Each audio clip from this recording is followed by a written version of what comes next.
आज हम इतिहास के एक ऐसे जीनियस के दिमाग को डिकोड करने वाले हैं जिसकी सोच अपने समय से सदियों, शायद हजारों साल आगे थी। हम बात कर रहे हैं लियोनार्डो दा विंची की और उनकी उन सीक्रेट नोटबुक्स की जिनमें सिर्फ रेखा चित्र नहीं बल्कि एक श्रापित जीनियस का पूरा दिमाग कागज पर उतारा हुआ था। इस सफर को शुरू करने के लिए लियोनार्डो के अपने ही शब्दों से बेहतर और क्या हो सकता है। उनका मानना था कि समझ ही सब कुछ है, हर चीज की जड़। तो चलिए आज हम सब मिलकर इस असाधारण दिमाग को समझने की एक कोशिश करते हैं। कहानी की शुरुआत होती है एक कह सकते हैं खौफनाक मंजर से। साल था 1519। एक 100 साल का बूढ़ा आदमी अपनी आखिरी सांसें ले रहा है और उसके पास बैठा है लियोनार्डो, हमेशा की तरह जिज्ञासु। वो उसके मरने का इंतजार कर रहा है और जैसे ही वो आदमी दम तोड़ता है, लियोनार्डो फौरन उसके शरीर को चीरना शुरू कर देता है और जो कुछ भी वो देखता है उसे एक गुप्त कोड में लिखने लगता है, एक ऐसी लिपि जिसे सिर्फ आईने में ही पढ़ा जा सकता था। और यहीं से एक कभी न खत्म होने वाले रहस्य की शुरुआत होती है। वो रहस्य छिपा है 13,000 पन्नों के उन नोट्स में जो वो अपने पीछे छोड़ गए। एक ऐसा खजाना जिसे उन्होंने पूरी दुनिया से छुपा कर रखा था। सोचकर देखिए, 13,000 पन्ने, और ये कोई आम लिखाई नहीं थी। ये सब कुछ उल्टे हाथ से एक रहस्यमयी मिरर स्क्रिप्ट में लिखा गया था। मतलब अगर इसे पढ़ना है तो आईने की जरूरत पड़ेगी। ये सिर्फ नोट्स नहीं थे, ये तो जैसे कागज पर उकेरा गया उनका पूरा का पूरा दिमाग था। तो आखिर इन रहस्यमयी पन्नों में था क्या? क्या राज छिपे थे? जरा सोचिए।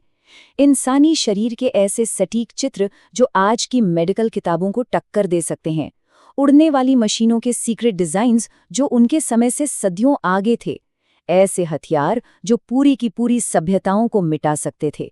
और तो और, आत्मा शरीर में ठीक कहाँ रहती है उसे खोजने की एक दुस्साहसी कोशिश भी।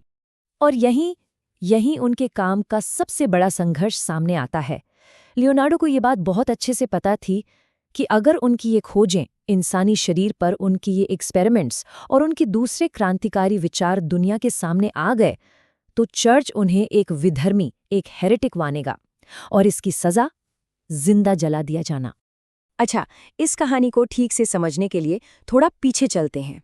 देखते हैं कि कैसे उनके मुश्किल बचपन ने उन्हें दुनिया को देखने का एक ऐसा अनोखा नजरिया दिया जो किसी और के पास नहीं था।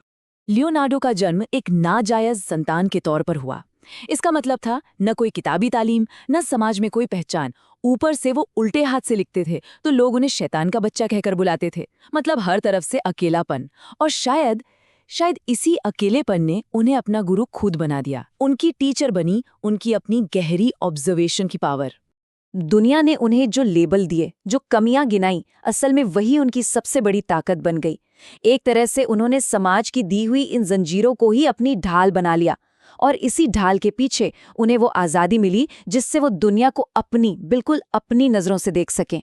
उनकी सबसे शुरुआती और कमाल की खोजों में से एक छिपी थी पेड़ों में। जी हाँ, पेड़ों में।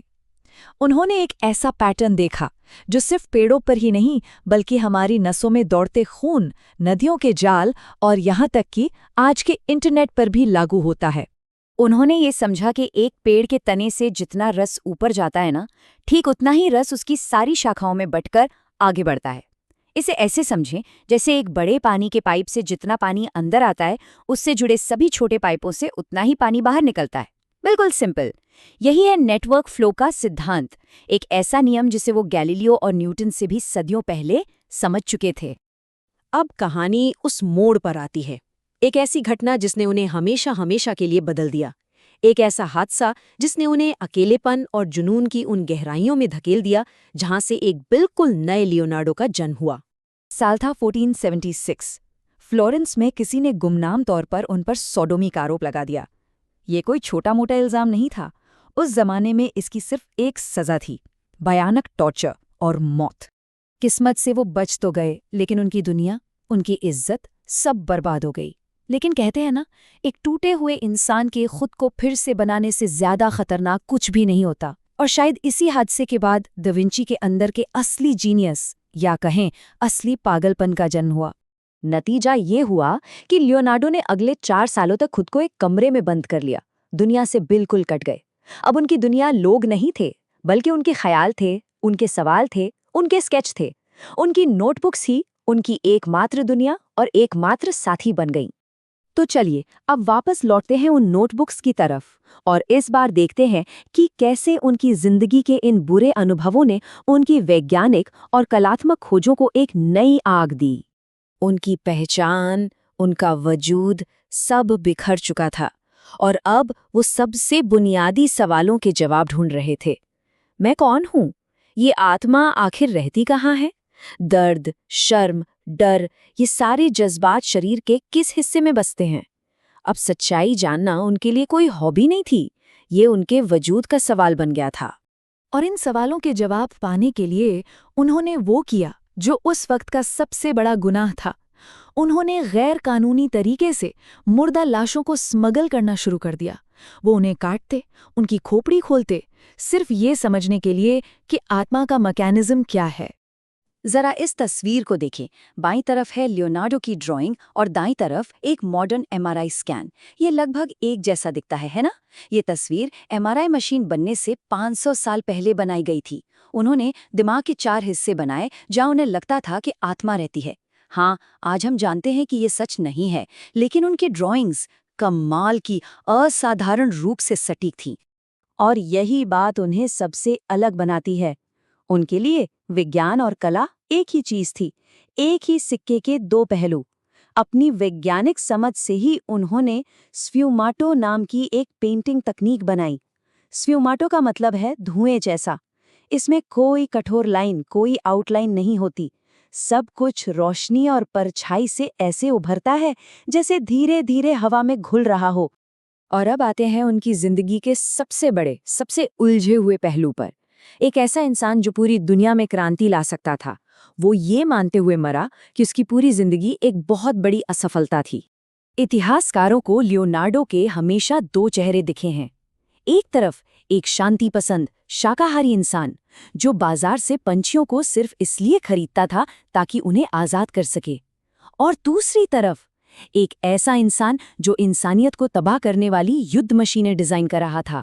ये जो दो चेहरे थे, ये विरोधाभास शायद उन्हें अंदर ही अंदर खाता रहता था, क्योंकि अपनी मौत से ठीक पहले लियोनार्डो ने कहा कि उनकी पूरी जिंदगी, उनका सारा काम एक बहुत बड़ी असफलता थी। तो सवाल यही है, आखिर क्यों इतिहास का सबसे महान जीनियस खुद को एक फेलियर मानता था? क्या इसलिए कि उसके हजारों पन्नों के आविष्कार और खोजे उसकी जिंदगी में कभी दुनिया के सामने आ ही नहीं पाए? या फिर क्या इसलिए कि उसके अंदर का शांतिप्रिय कलाकार और विनाशकारी आविष्कारक कभी एक नहीं हो सके? ये एक ऐसा सवाल है जो हमें प्रतिभा, सफलता और एक छिपी हुई विरासत के असली मतलब पर सोचने के लिए मजबूर कर देता है।